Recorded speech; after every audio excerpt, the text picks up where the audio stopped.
wow, it's an honor to be here. And first of all, it's an honor to have the amazing people that we have in this room. Because I know many of you, Tony knows many of you, and you're all amazing in your own right. We have so many CEOs and VPs and C-level execs and amazing people from around. The other thing I find interesting is we have a 3-camera shoot tonight, which is amazing, and like 6 mics and all kinds of audio, and yet people are picking up their iPhone and videoing us. I'm not quite sure I understand the point, but thank you. So let me, first of all, it's my pleasure to introduce Tony, and as you would expect, I have done absolutely the right thing by printing out his Wikipedia page. Now, his color picture on his Wikipedia page is far better than my color picture, which I think is black and white. But I'm just going to touch on a few things at first that really strike me. First of all, I grew up in Michigan. Yes. So came out here, not necessarily California native, but have that Midwest background. You obviously did General Magic. We were at General Magic, and then Philips after that, and we knew each other when you were at Philips, and really co-founded the mobile computing group there, which is a big deal. At Apple, obviously did some pioneering work, something called on iPod, I think. Anyone heard of that? And I want to say, if I have it right, something like 11 generations of the iPod you were involved in and led that team.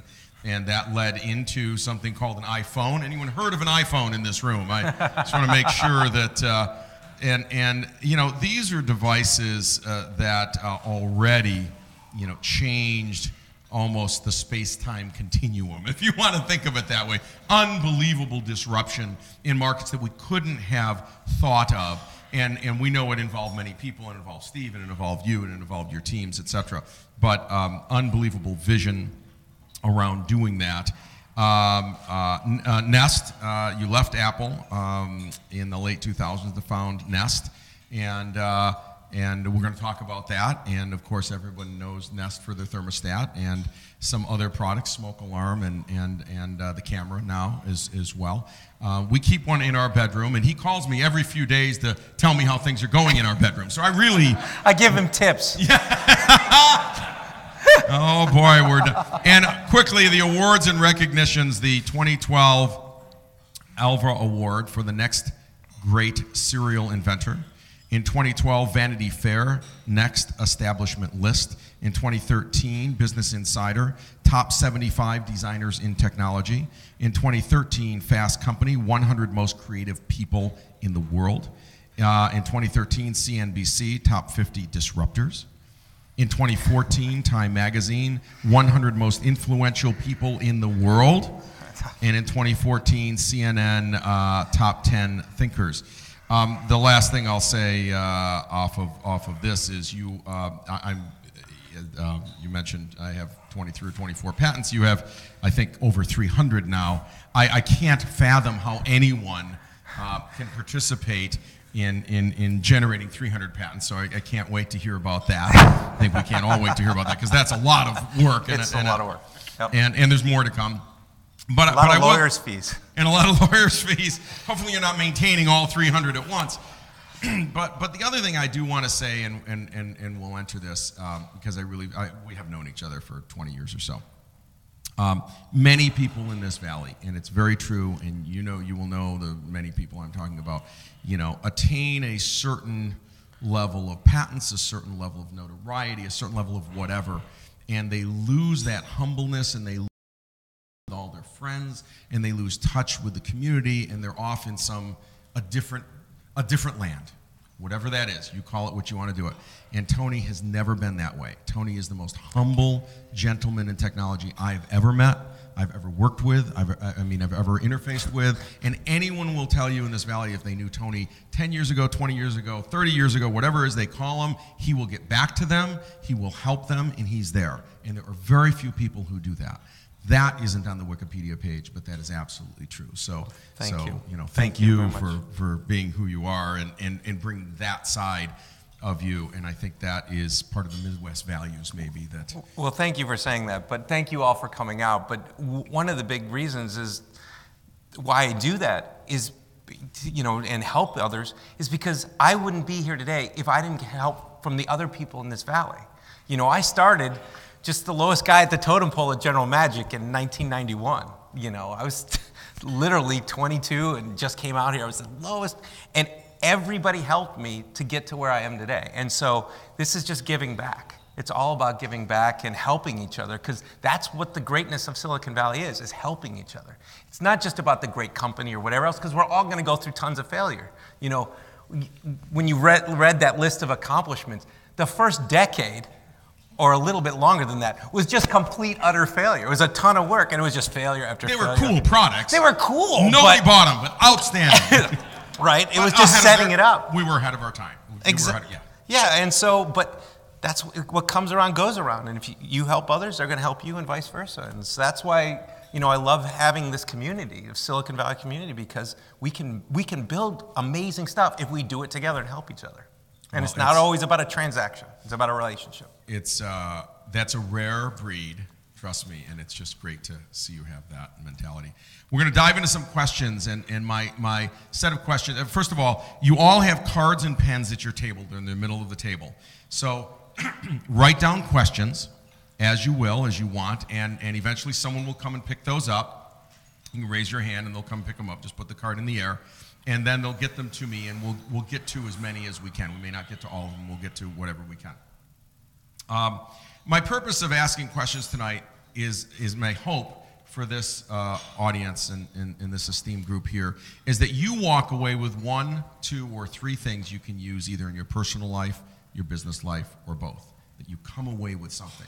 Yes, I know you're going to come away with the dessert still sitting here because it was wonderful. But I want you to come away with something more interesting. So I want you to think about that. Are there 1, 2, or 3 things I can take from this conversation?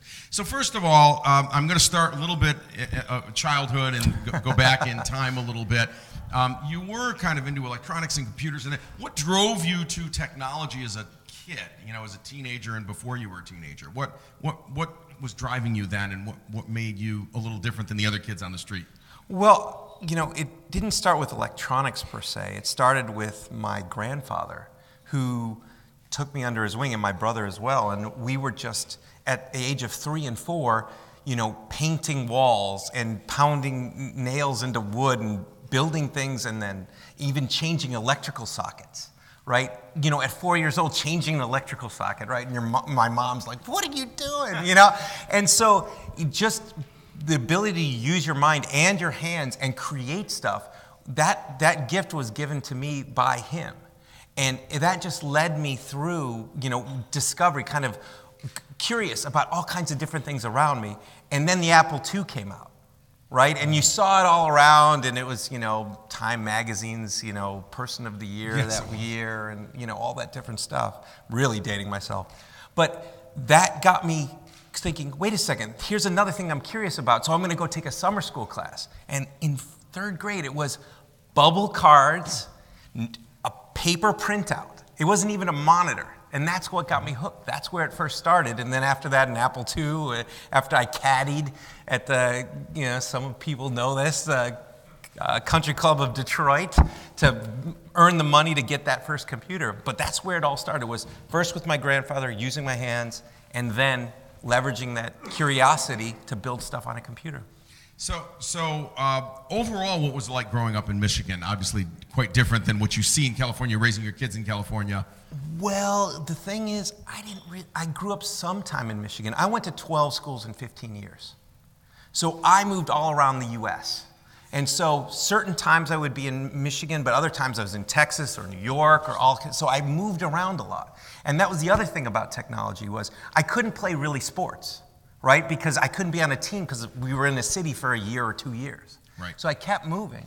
And so what I could bring with me was my Apple II, right? And then eventually a Mac. And then I started communicating with my friends in other cities that I had to leave through a 300 baud modem. Right, and BBS systems, and really dating myself, but that's what we had, and so that was my lifestyle, right? And all I knew in my life was really those kinds of things, and I knew I had to come out here as soon as I got out of college. Fantastic. So when you get up people get up every day, and about half the people I suspect in the country get up and go, "Oh God, it's another day." and the other half go, it's another day, I'm alive, right? So when you get up, how do you look at the day? What happens when you first get up? Take us through those first moments, and then what drives you throughout your day? You know, what are you going, oh, I gotta. Well, the day's a roller coaster ride. You know, I don't know whether I'm at the bottom of the hill when I start the day or I'm at the top of the hill, but, you know, my day really starts first and foremost with some sort of workout. So something around 5:30 in the morning, I got to work out for an hour at least. Is it yoga? Is it running? Is it lifting? Whatever the case may be. So you start there, then take the kids to school, and then go right into that first meeting of the day. And sometimes I can't wait to have that meeting, and then other times it's like, oh, I know what this is going to be. But yeah, no, literally that's how you start the day, is trying to just process what I think I'm going to do for the day, right? So at night, I go to bed, and I'm like, I'm exhausted, so I just fall asleep. In the morning, I wake up, and I think, here are all the things that I think are going to happen today. What do I want to think? And it's kind of, especially when I'm running or whatever, it's moving meditation for me. I'm just sitting there moving, and then the thoughts wash over my brain of how to react for the day, or maybe some great idea to problem solve, that kind of stuff. So that's my beginning of the day. And then after that, I'm in meetings with people all day long, just, you know, brainstorming and problem solving, new designs, thinking about things. And that's, you know, 5 days a week.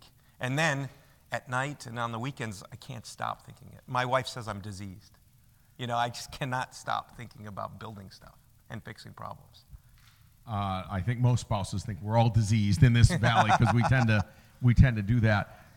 So I'm going to go back to, you know, you graduated college, you came out here, and early on started working at General Magic. So many people have heard of General Magic. A little background: General Magic was called Concept IPO at the time. It was the first concept IPO. I think it was that and Trip Hawkins' company actually around the same time, right? Because they had the video games. The video game company. Yeah. I can't remember the name of it now. Which one was it? 3DO. 3DO. Yes. That's it. Good memory back there. So around the same time, both of those kind of went public with kind of not really a product yet. And Concept, we hadn't even, we had just shipped, like, there was like very little revenue. Right, It was they crazy. shipped 3 units or something. Yeah. But General Magic went public in 1995 at a $1 billion valuation.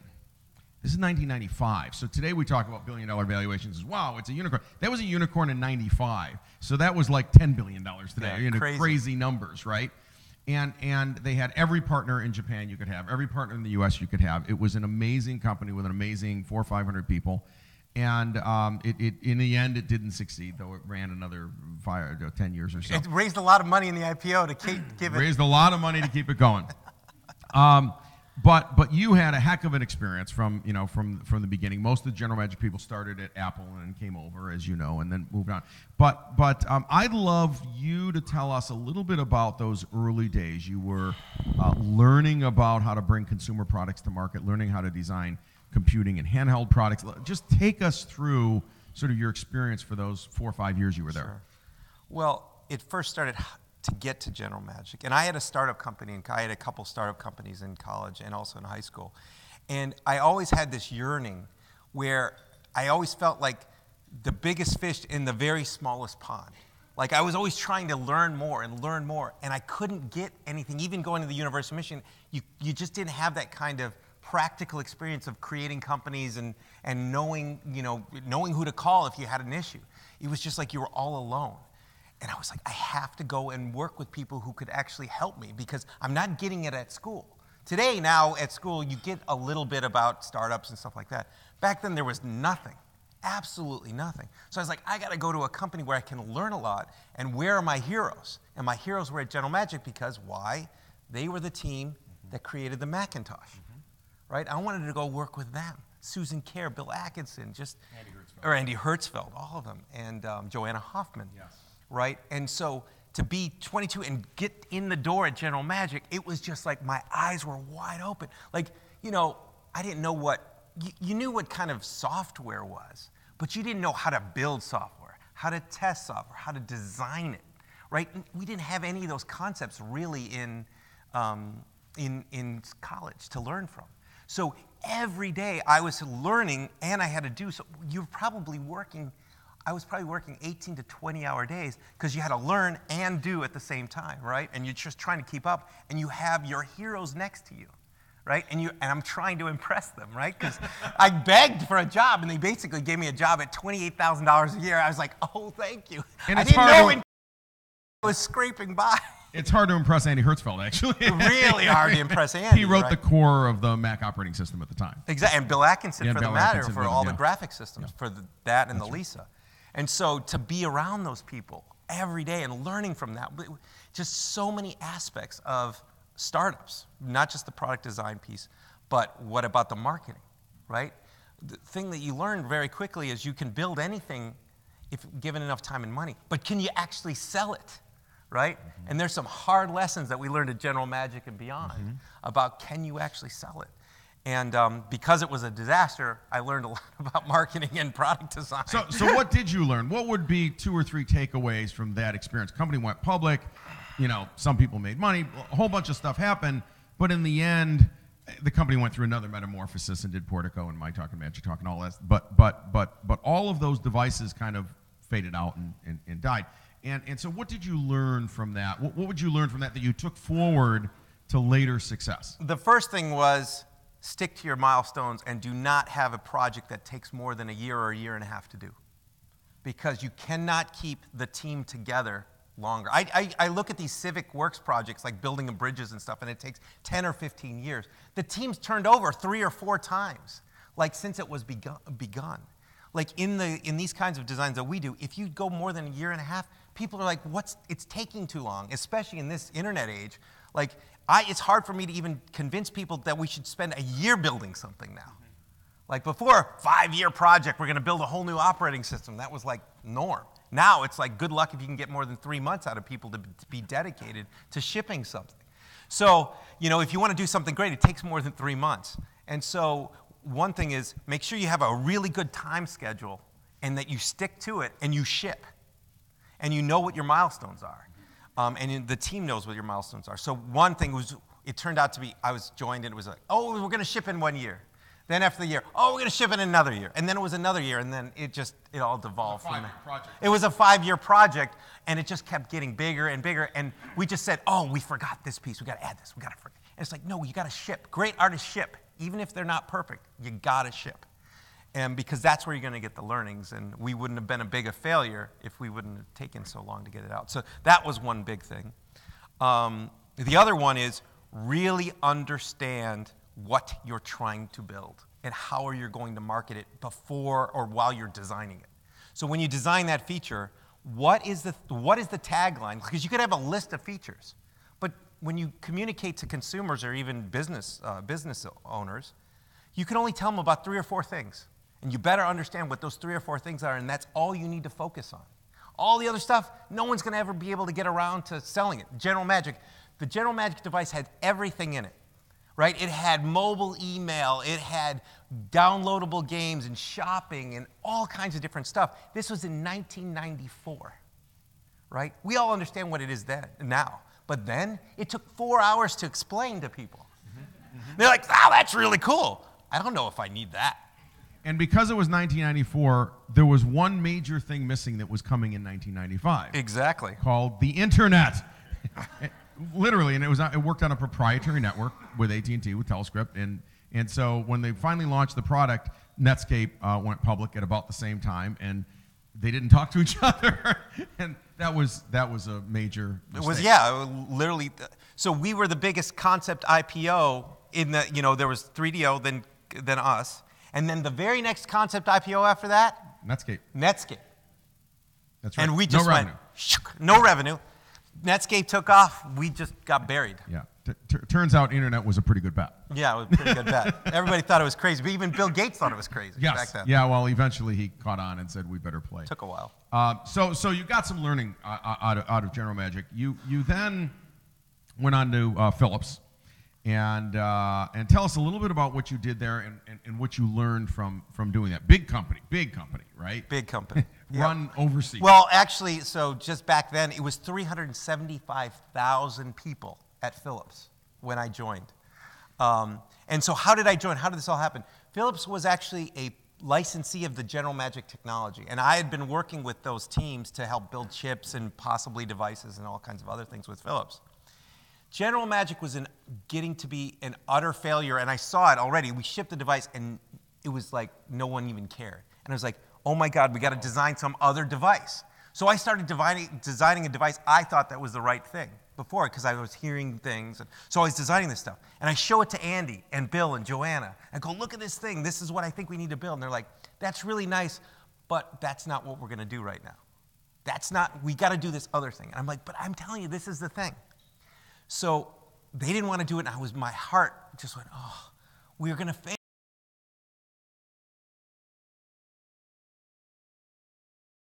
Based device for one of our partners and do it the right way and convince General Magic that they have to support it. Mm-hmm. So I went to the CEO of Philips and I pitched him this idea. I was 25 years old. I had never run a team. I was just an individual, like one of the lowest contributor engineers. And I pitched him the thing, and he's like, this is great. Now we're going to hire you, and I want you to build it. And I was like, be careful what you wish for. The next 48 hours of my life was just, I was literally crumbled up in a corner going, what did I just do? What did I just commit to? But we actually came out with a very critically successful device. It wasn't a market successful, but from the business perspective, from the critics, they all loved it. And what was that device? And literally, it was a pocket computer where it had a keyboard, it had mobile email, and it used Windows CE. Back in the day, because General Magic was failing, so we had to switch operating systems. And it turned out to go pretty well for Philips. But again, you can build anything, but can you sell it? Mm-hmm. And the sales teams and the marketing teams, because we didn't own those teams at Philips, they just wanted to sell TVs and get their bonuses for TVs. Right. And it buried the whole startup. But now, where's Philips today? It's less than 40,000 people. So from almost 400,000 to 40,000 people, they sold off everything. It is a fraction of the company. And now they're actually going to get rid of lighting. The whole reason for them being, and they're going to only do medical devices, they're going to be a 20,000 person company. And it's amazing. Huge change. Huge change. Huge change. Netherlands-based company, right? Yeah, out of Eindhoven. That's right. So let's move on to Apple. What takes you from Philips to Apple? How do you make that jump? Did Steve call one day and said, hey, come on over here? What happened? No, well, from that, then I went to go work for Real Networks for 6 weeks. And then after that, I said, I can't do this. I'm going to go start my own company. These networks aren't very real. We're moving on. That was, it was literally at the beginning, the very, very beginning of digital music. Mm-hmm. And this was in 98. Mm-hmm. And I said, no, I was a DJ at the time. And a DJ for, when I was younger, and I hated carrying around all my CDs. And I said, I want to be able to take one box with me that has all my music on it. So we were creating at the startup company called Fuse a CD ripper. You put a CD in, and then it would put it on a big hard drive, and it was like a stereo component. And so we were building that. And that was the initial thing that, really I wanted to build this cool music jukebox. Then the internet crunch happened in 2000, right? The bottom fell out. The bottom fell out of everything. And a hardware startup doing digital music, they're like, I want software only. Right. No funding, nowhere. Hardware's over. There's nothing to do with hardware. Right? I'm trying to get funding. I went to 80 VC. I did 80 VC pitches, and I got turned down 80 times. You have no idea how hard that was. After the 20th one, you're like, what am I doing? And then you rejigger the plan. And just nobody was opening their wallet. They just didn't want to hear any.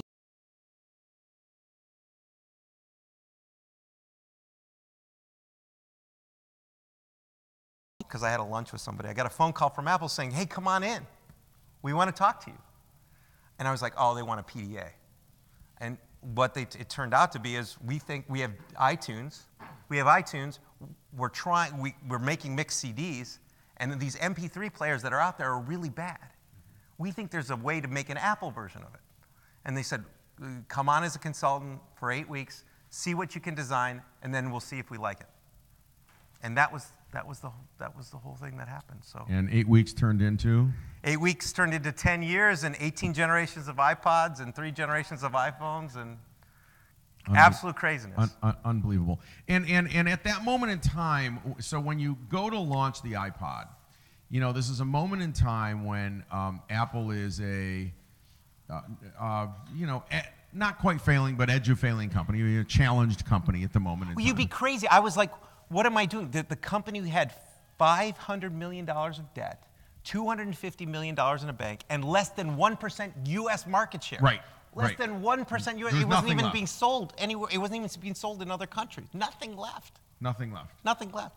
And so you're there. Steve's already back, and Steve supports this. Well, idea. it had the run up, and then it fell down because of the and this and he's got this idea to support a music player, which at some level, any rational board, I tell this story.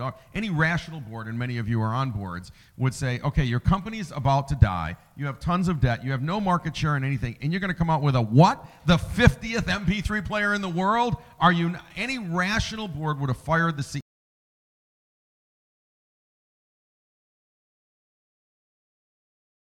Whatever, it doesn't matter. We can't screw this company up more than we have.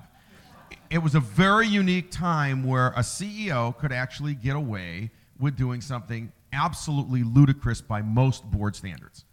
It was crazy. And if you look, and I went around to other people in the company because I needed their help.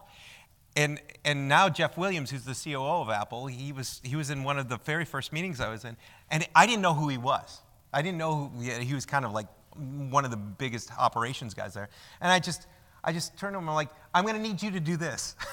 I was a consultant. I need you to do this. And he's like, who are you? And he's like, what is this? An iPod? What's this music player? We got to do computers. I make computers. No one believed. Like, so many people did not believe in it. Like, we're fighting for our lives here. What are we doing with this little toy? Right? That's what it looked like. That's what it looked like. And no one else had huge success. I mean, there really were probably 50. The market was littered with failures. Absolutely littered with failures. And so the day, and I don't know if I wanted. I almost didn't take the job because you didn't want to attach your name to. Well, no, we had the General Magic failure. We had the Philips failure. And I said, and I turned to Steve. I go, Steve, we can build anything, given enough time and money. We can build it. But how are you going to guarantee me that you're going to sell and market it? I looked at him. I said, we got to go up against Sony. They were number one in every audio category, portable and home audio. I'm like, we got to go up against these guys. And he was like, look, you make it, and I guarantee I'm going to give you every marketing dollar we have. I'm going to starve the Mac to do this. And I looked at him, I go, what? He goes, absolutely. And I was like, okay. He knew where he was going, and he was really passionate about it. He really wanted it to happen. And so through a few other machinations, I finally signed up. But it was crazy because I was like, wait a second, it's not just me. I got to hire a team.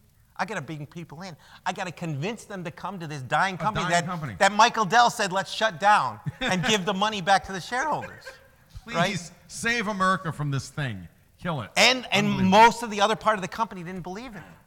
So it was quite an extraordinary time. That was a big risk move on your part. Yeah, and after all those a decade of failure. Right.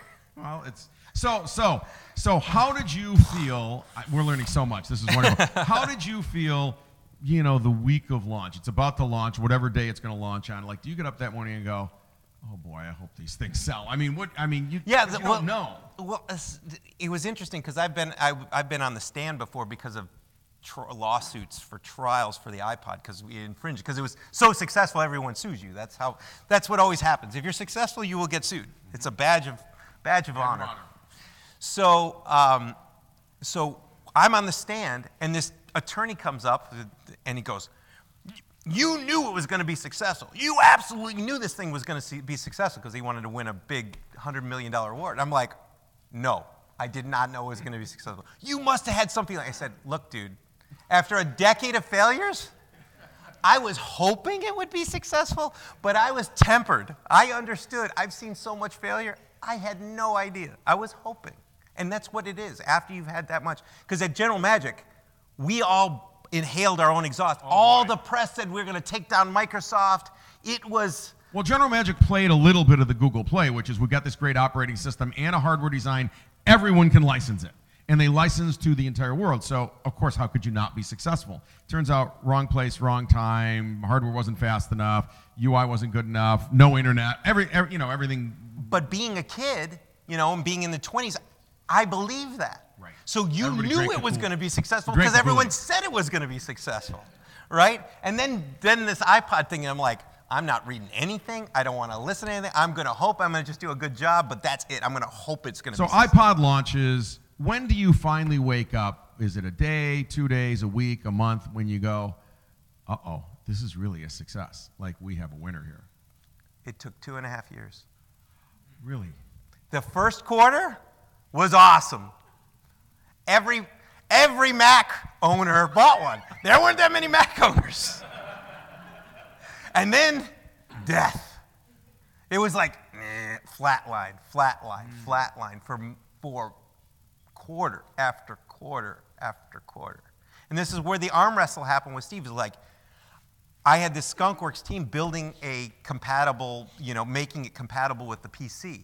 And Steve's like, over my dead body, it's never going to go. We need to sell Macs. This is going to be the way people are going to buy Macs. I said, Steve, the iPod is $399. But really it's not, because you have to buy a Mac. It's $2,500.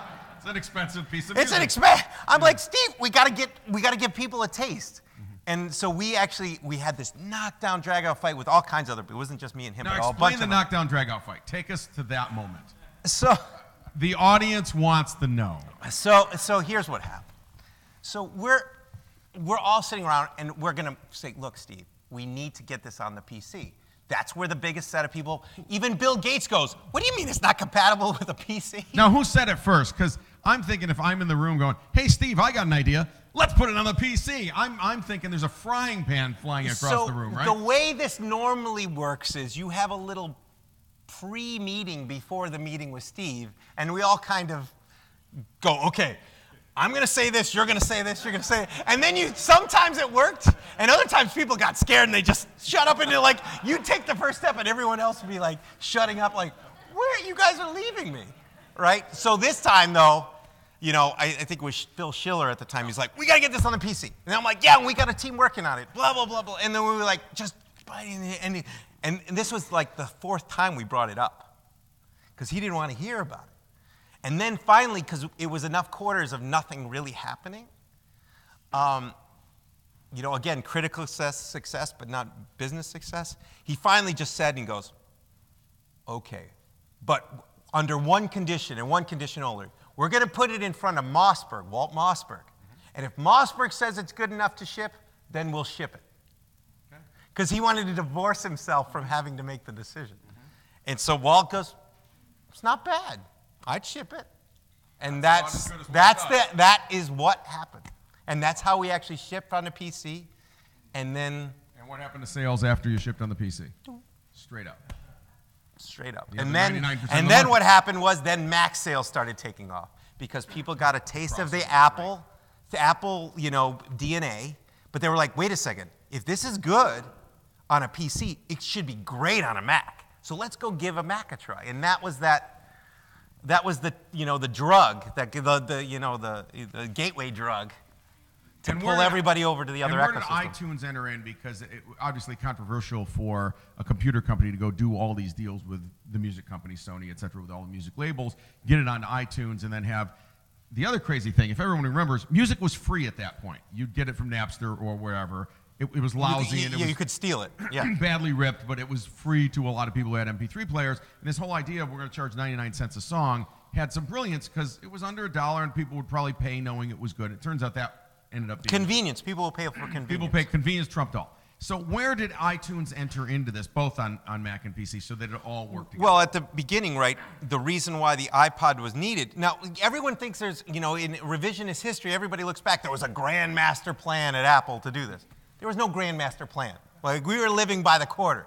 So it first started out with iTunes with mixed CDs. So we'll rip CDs, and then we'll make mixed CDs. And then it was like, okay, but people want more than a CD. They want something more convenient.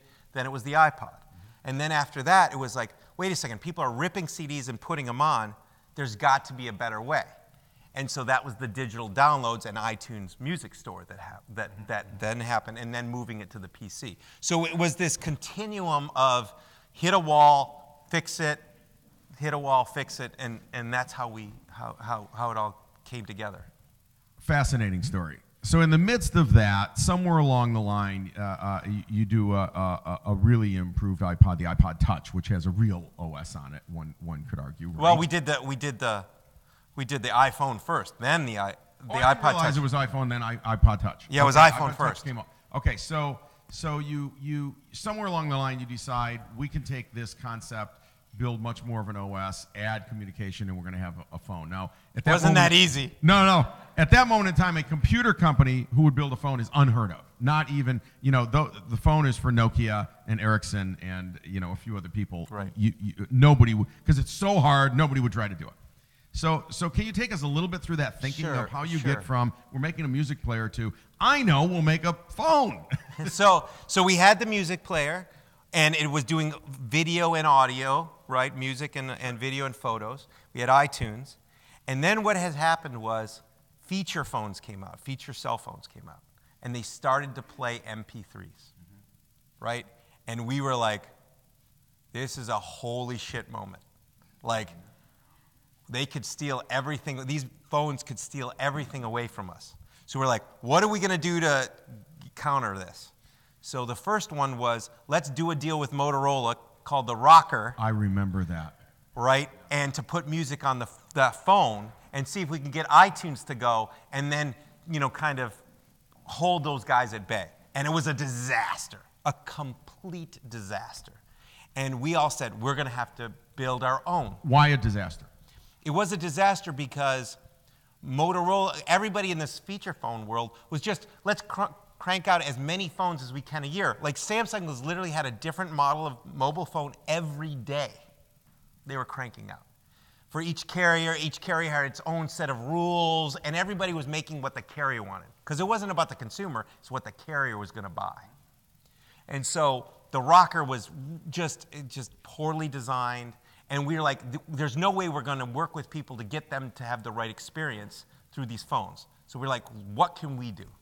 So we first started with making an iPod phone, which was an iPod, and then a phone, basically phone module inside of it. So it looked like an iPod, but it had a phone. So you could you select your number from the thing, and we tried it.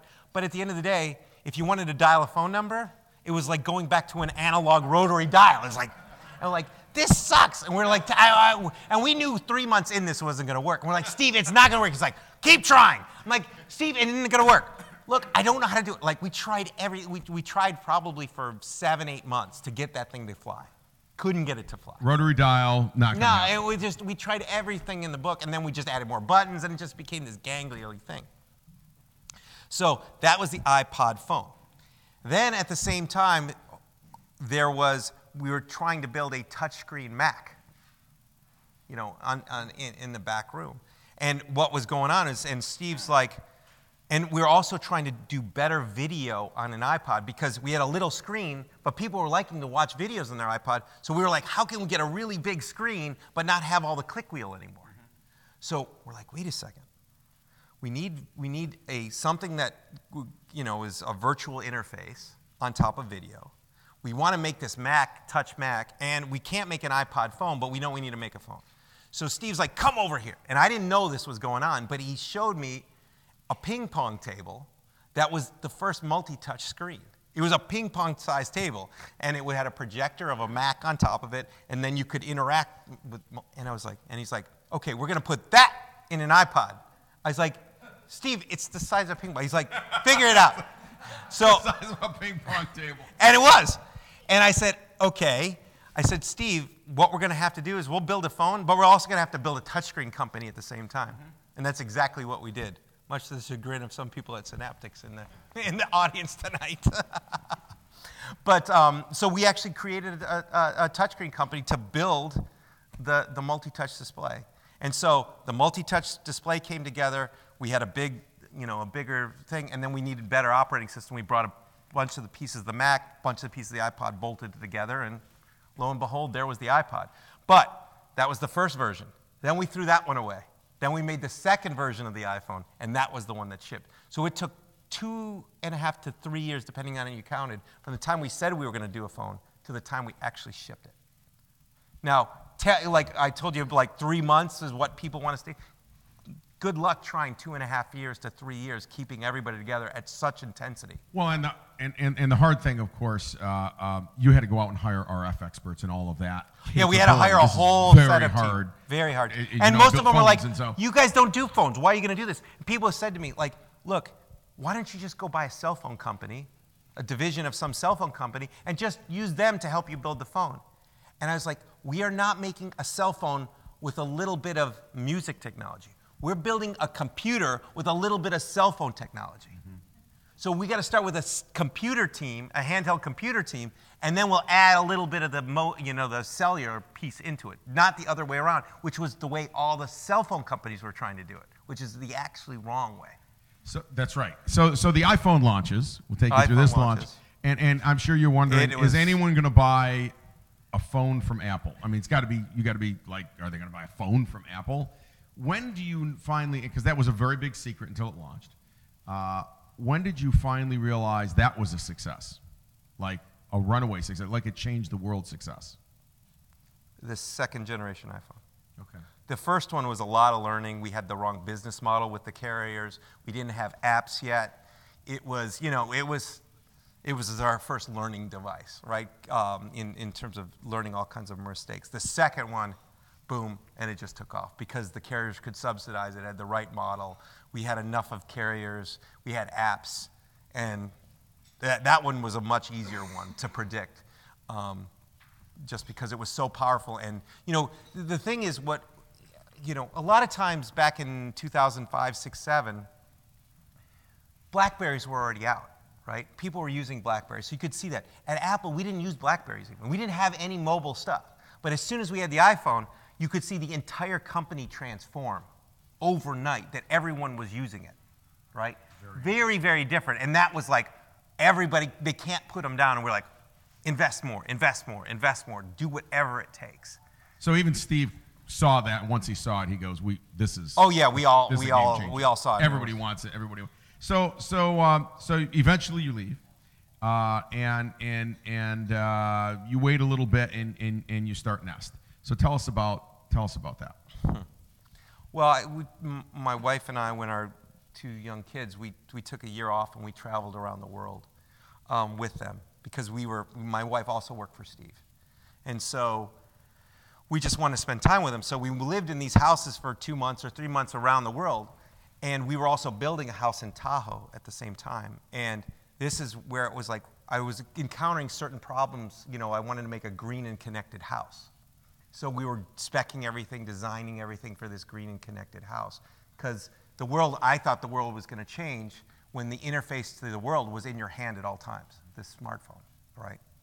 And so as we went from place to place designing the house, and I'm using email and everything and designing online with everyone, with the architects, I'm also seeing the same exact problems in all of these homes. We were in Spain, and then we were in France, and we were in Hawaii, and then we were here. And all these same homes have the same exact problems, being they're not green, the thermostats suck, the smoke detectors suck. And I'm like, wait a second. Everybody has these problems. I thought it was just a U.S. problem of the manufacturers. Like, there's something here. And the volume of cell phones, smartphones, are taking off, right? The prices of the components are dropping dramatically. I'm like, we can start to use all these components in all of these different products in the home. And I'm like, what's the first and best one to do? And that was the thermostat.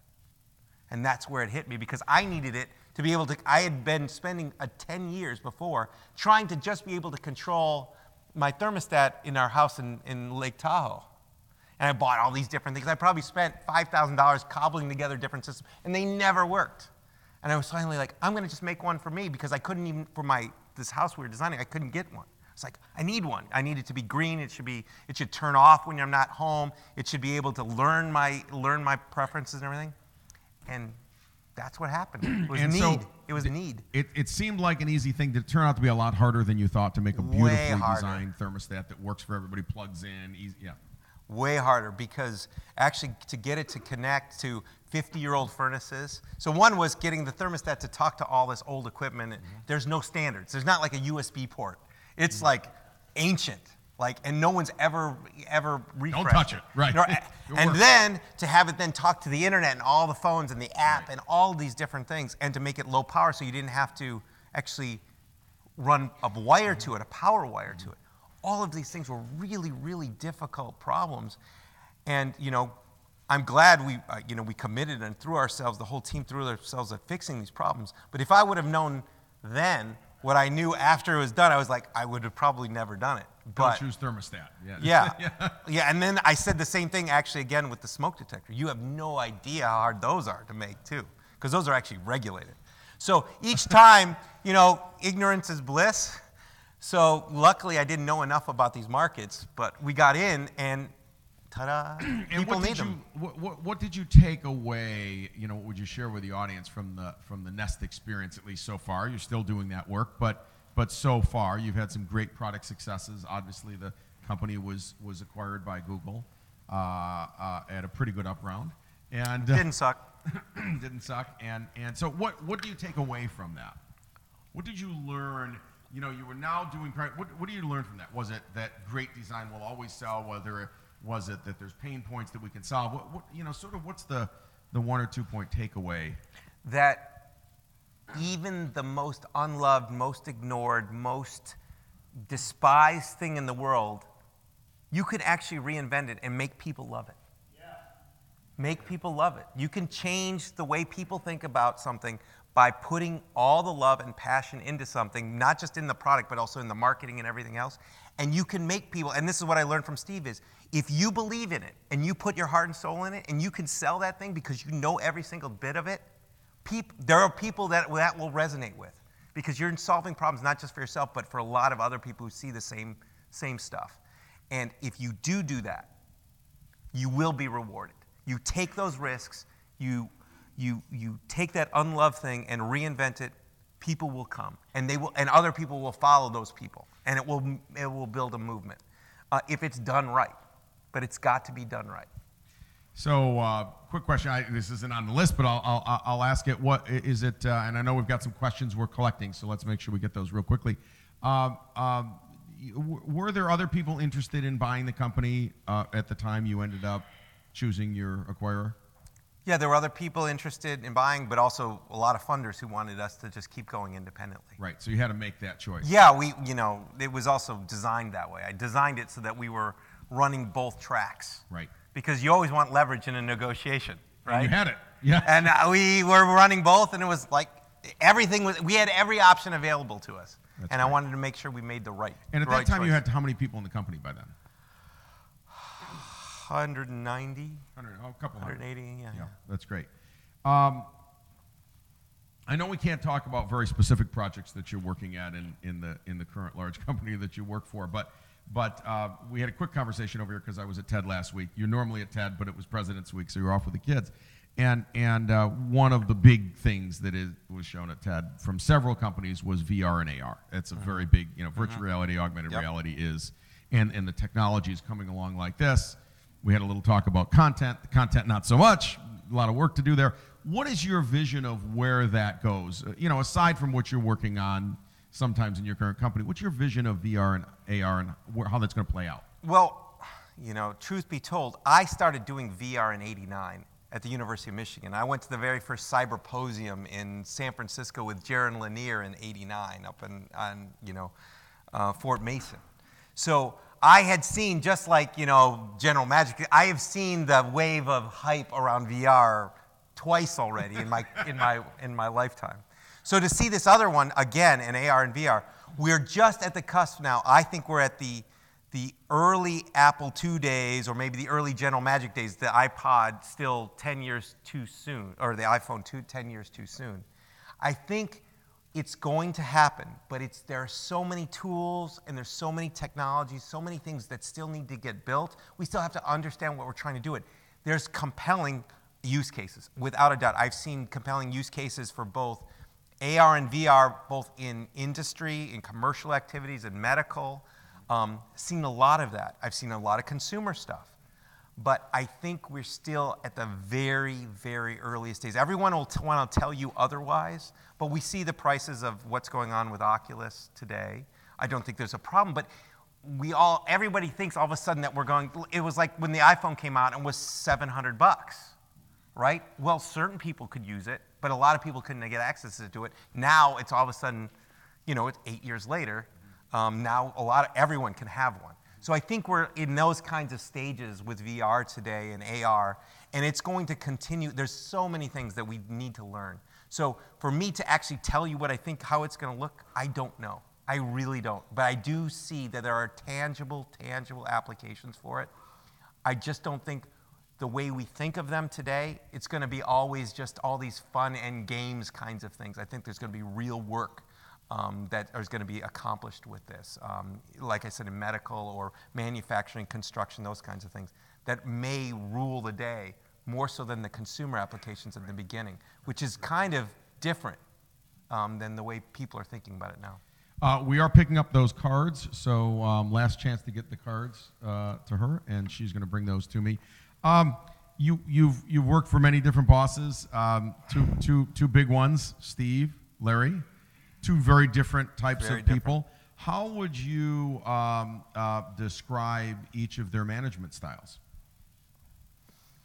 Well, you have to let's start with the persons themselves, Larry's an incredible scientist, technologist, and he respects product and is fascinated by product and those kinds of things. Steve was an incredible marketer who loved product and wasn't so necessarily so much involved in the technology. He was right. So they come from two very, very different things. And Larry likes, that he came from a research kind of background, right? Research and small teams, thinking about things, but not necessarily with all the business context around them. And then Steve was all the marketing and the product around it and all the business context. So it's very, very, very different. Not that either one's bad or good, but they're very different. And so I'm in the middle. I'm the product guy. I love technology, but I'm not a guy who's just going to sit in a lab and be a scientist. And I love marketing, but marketing's not the only thing I do, and we have lots of marketing experts. So I sit in the middle. And so the style is very different because one is about how far can we push the technology and think about 10 years out.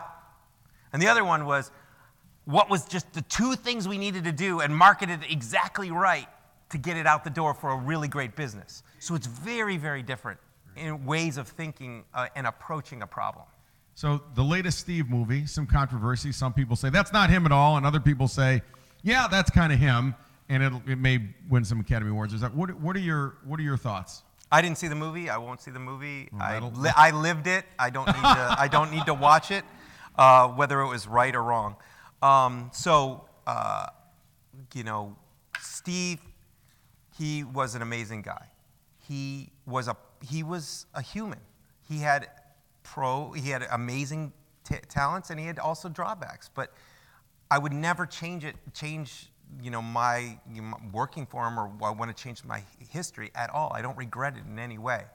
The thing with Steve is, and what happens is in a lot of the negative stuff that comes across in certain books or movies or whatever else, what I've always found with Steve was that the people who usually talk negative about the experience they had with him was because either, one, they couldn't keep up, two, they didn't bring their best to the table, and he saw that, or three, they got their ego in the way. They always thought that they should be Steve, or they had the idea and they needed to get more credit for it, or whatever the case may be. Almost all the people that I see complaining in the books, or whatever it is, it's usually one of those three reasons, or multiple of those, are the ones who are complaining. The ones who actually saw the benefits of Steve and what happened, they will just say, yes, he was a balanced person, that he didn't have, he wasn't always perfect, none of us are, but he was an amazing genius at the same time, and they wouldn't pass it up for the world. So for that, his style was amazing if the right people were around him. If you were not the right person, you got really upset because you wish you could have performed at that level, and it's just kind of sour grapes. That's a great way. Can we bring the let's see, someone's got the cards. Let's bring those up. Tell me, there's a lot of work going on in AI and robotics now. Yeah. And there's a lot of people afraid of Sure. AI and robotics. What are your thoughts? Are you afraid of this? Well, we make robots every day actually at Nest. Our thermostats are robots.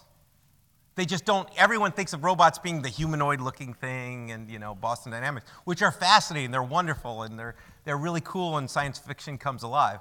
But we have robots all around us, we just don't call them that, right? The thermostat's one of them. So I believe there's so much we can do as computers as intelligence assistants. Everyone goes AI, artificial intelligence, meaning replacing us, versus IA, which is intelligent assistance, which means augmenting humans and making us better at what we do every day. So I'm much more a believer in the IA than the AI. And the reason being is, and I'm not as scared as some fearmongers are about there, because the IA that we have is really good at logic. It's horrible at emotions. It's horrible at gut instincts. And I have not seen a computer be creative like a human can be creative, because it's not about logic. If we use logic for everything, we're going to run into local maximums. It's that gut. It's the creativity. It's system 2 thinking. If you've ever read the book by Daniel Kahneman, Thinking Fast and Slow, if you haven't read it, please read it, because it'll teach you a lot about what we can and can't do about AI and how we think every day. There's 2 systems in our brain that Daniel talks about. It's a brilliant book. We only know how to do one of them in a computer. We have no idea how to do the other one. And it takes both of them to actually get the big mental and creative leaps that happen in our society. And so, yes, I think these logical AI or IA assistants are going to help us be able to get more in touch with our gut, because we're going to be able to run more logical models to help us find the next local maximum, as opposed to getting stuck in the one we're in. Very interesting. Thank you. Okay, we're going to go into the lightning round. The lightning round, we're going to do a couple of quick questions. That means a very quick question, and whatever you've got in 30 seconds or so, you figure it out. Okay, how did you recruit, motivate, and get respect of people smarter than you? This is assuming there are people smarter than you. Oh, there are a lot of people. There are a lot of people. This is what they wrote. I don't know who it is. Anna's one of them. She's here. There's a lot of people I know. They know that they're smarter than me. Okay, so how do you recruit people smarter than you? It's a great question. The first and foremost is, it's that passion, it's that mission.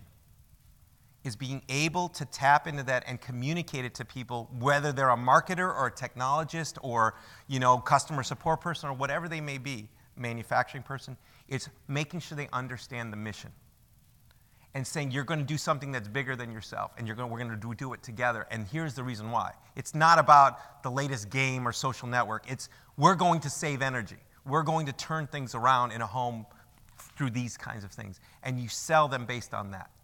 And then you say, what can you bring to the table? How can they help? And then they can see in that mission, through that mission, what they can bring to augment it and make it better. And the more you communicate that mission, the more ideas you're going to get from those people, and the more they're going to believe in it. And not just believe in it, but own it. And that's another big difference between Steve and I think Larry, is that with Steve, most of the ideas, whether they were his or not, were his. Okay? And it worked. It worked, but it didn't always work. We didn't really feel good sometimes about it.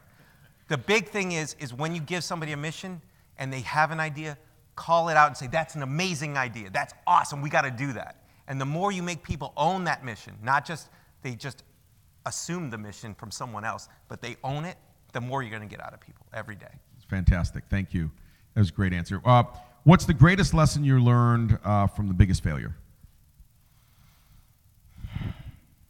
Well, I mentioned the one from General Magic, which was setting the time limits, because people need to see something. So that was one thing. So setting time limits. The other big one is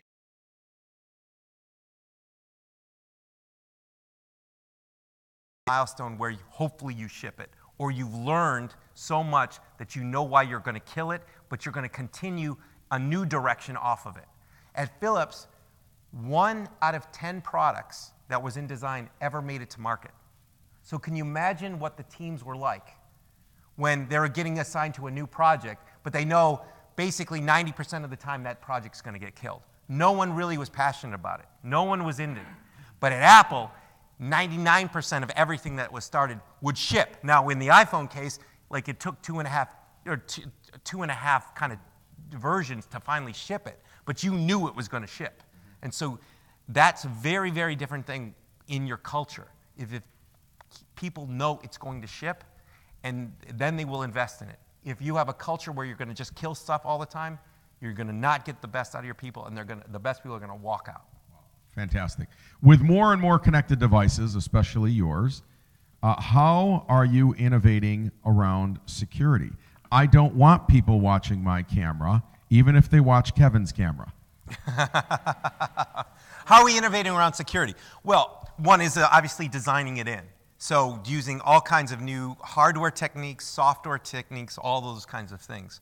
So I'm not saying that we have a new technology to do it. It's just applying it appropriately, making sure we test it, making sure we have the right teams, both black hat and white hat, testing those things. And then communicating what we do to the consumer to earn their trust. Now, look, we're not going to get it right 100% of the time. We can't. There's no such thing as perfect. But it's also knowing that you're there to fix it immediately if something does happen, that you're going to fix it. So there was a big glibc thing that happened last week. You know, it was kind of like Heartbleed. Well, we had fixed it. We found it, and we fixed it 4 weeks earlier before it hit the world. And we already had rolled out all the patches to the world. And when it hit, it was already done. It's having that kind of diligence, and that's when people trust you, is that, yes, there are going to be problems, but are you going to actually really fix them and address your problems? So I wish there was better technology for this. We don't have it. It's just not existent yet. We've applied all the best technology we can. We've applied the best processes, but nothing today is secure. Absolutely nothing. And I don't know how we're ever going to get past it, except the fact that we have a team that can fix things when the problems arise.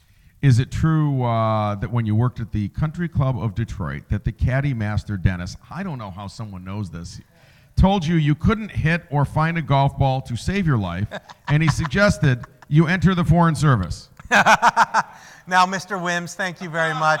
Mr. Wims happens to be Jim over there.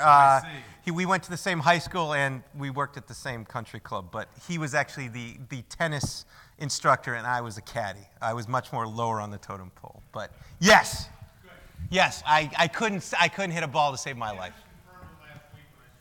Oh, you saw Dennis. Tell him I say hello. Should tech companies build automobiles? Okay. Should tech companies build automobiles? Automobiles, remember that analogy I just made about the cell phone or the iPhone? It's a computer with a little bit of phone in it. Well, guess what? Cars, especially self-driving cars, are lots of computers with a little bit of motor and battery in it. Okay? So if anyone thinks that, tech companies can't do this, they're crazy. Like, the auto companies have to be really worried because they have been back, in the 50s, 40s. That's how Motorola got started. Motorola was all about putting radios in cars. And the car manufacturer said, we want nothing to do with electronics. We're going to outsource it. We're all about carburetors and engines and wheels and brakes and drivetrains, right? And styling. The thing is, the competitive technologies of what they're going to have to, their innovative competitive technologies, differentiators, are not going to be anything about sheet metal or drivetrain in the future. It's all going to be about self-driving. It's going to be all about those kinds of things. Those companies have to dramatically change the innovation tool sets that they have today and do a whole 180. And they've been outsourcing it for years. So I don't know how the auto companies are going to do what they think they're going to do in this new era of computers with wheels. There was a time when the world was built of mechanical calculators, and then there was the electronic calculator. It was the end of the mechanical. And the mechanical calculator companies had absolutely no ability to compete in an electronic calculator world. They didn't have any of the skill sets. Do you see this being that kind of disruptive change? Yeah, it is that big. It is that disruptive. Because if you look at the content of a car and you look at the bill of materials, the amount of sensors, computing, all of those things, it's going to fully go to that direction where you're going to go 70% of it, besides the batteries, 70% of it is all going to be the computing infrastructure.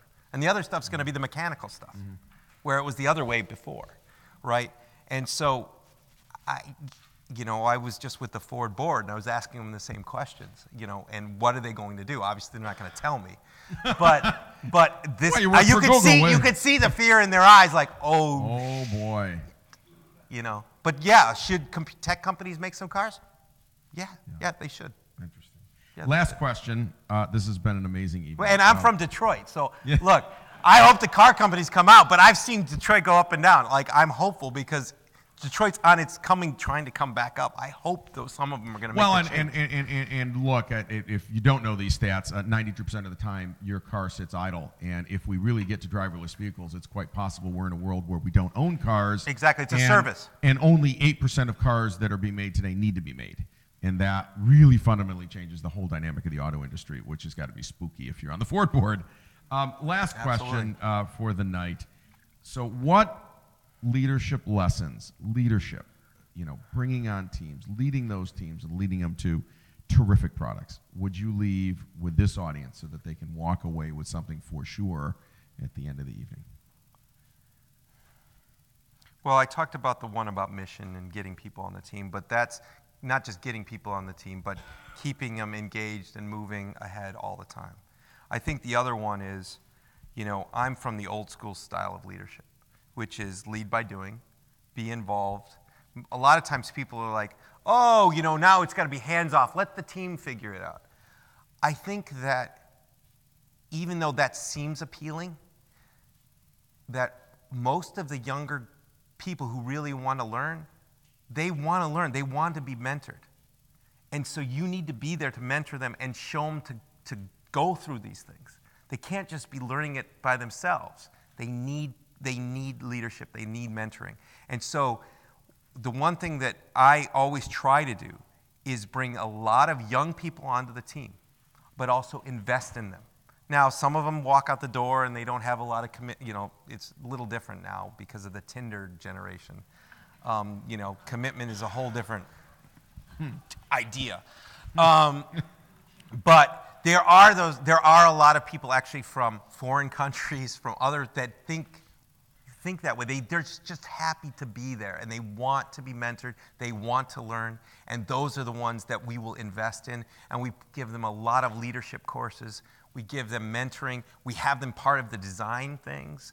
It's, in part of the design sessions, even though they might be, individual contributors, not necessarily, to make sure that they can learn about all these different things, to make them multidisciplinary. And that's when, if they have a mission and they're learning and growing themselves and doing something that's really positive, that they think is positive, that's when, the relationship builds with that person, not just for that company, but for the company after that and the company after that. And these people are going to grow into be the next leaders of Silicon Valley. Is really investing in your people, but also holding them to high standards. Well, Tony, it has been a pleasure to have this conversation. You've been so kind and generous with your time, with your knowledge, with your experience, and sharing that experience to everybody in this room and to the video that will eventually be seen by millions, we assume. I think this has been one of the most informative interviews we have ever done at Silicon Valley Forum. Please help me thank very much our amazing guest tonight. Thank you. Thank you.